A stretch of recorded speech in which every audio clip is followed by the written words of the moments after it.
Corina, ayon sa Office of Civil Defense, meron ng mga pamilya na nag-evacuate dahil sa kalalasan ng bagyong Opel. Pero magpapatupad na rin sila agad ng preemptive evacuation sa mga lugar na may mataas na banta sa papasok na bagyong Pepito. Target na magpatupad na ng evacuation sa Bicol at ilan pang lugar sa Regions 2, 3, 4A, 4B, Region 5, 6 at 7. Kabilang dito ang mga barangay na maaapektuhan ng daluyong o storm surge at areas na posibleng magkaroon naman ng landslide. Nilinaw din ng OCD na hindi naman ito sapilitan pero mas mainam na sumunod para maiwasan ang problema. Bilin din kasi ng Pangulong Bongbong Marcos na target parati ang zero casualty kapag may bagyo. Ayon kay DSWD Director Chris Matay, merong projected na halos 100,000 na pamilya o 18,799,11 na individual na posibleng maapektuhan ng bagyo.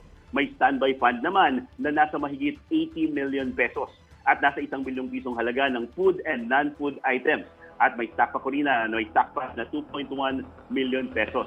May pauna na raw na 20,000 food packs na naipadala na sa Bicol Region at masusundan agad ito ng 20,000 packs. Marami ring nakalaan na mga relief packs sa iba't ibang rehiyon na handa nang ipamahagi sa mga maaapektuhan ng bagyo.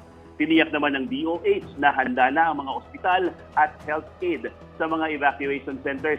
Sa ngayon ay wala naman daw silang naiulat na mayroong nagkakaroon ng hawahan ng mga sakit at may nakaantabay na mga gamot sa mga nangangailangan ngayong panahon ng bagyo. Corina? So sa ngayon, sapat naman ang supply sa Francis.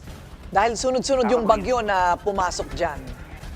Tama, Corina, no, na nilinaw sa atin ng mga PDRRMOs at maging ng OCD na mayroon pang mga nakalaan na mga food packs. No, dahil dito mga nagdaang bagyo may mga natira pa at nagpadala na rin itong OCD ng dagdag pa na mga relief packs at mga food packs para nga doon sa mga posible na maapektuhan itong mga darating pa na magkakasunod. Ayun, so ngayon, pagkatapos ang Opel, ang kanila namang pinaghahandaan ay ang maaaring hagupit ni Bagyong Pepito.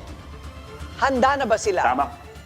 Tama, Corina. No? At yun nga, tuloy-tuloy yung kanilang ginagawang paghahanda. Ang sinabi sa atin ng OCD, simula bukas ay magpapatupad na sila ng preemptive evacuation. At ang target nga nito, dahil sa posibleng pumasok itong bagyong Pepito, ay hanggang sa Sabado ng umaga ay pupuntahan nila, susuyurin na nila itong mga lugar na apektado o posibleng maapektuhan ng bagyo para magkaroon na ng evacuation at para maiwasan na nga yung problema na hatid ng mga bagyo. Maraming salamat. Hari Nawayan na ang pinakahuli itong si Pepito. Maraming salamat, Francis Folver.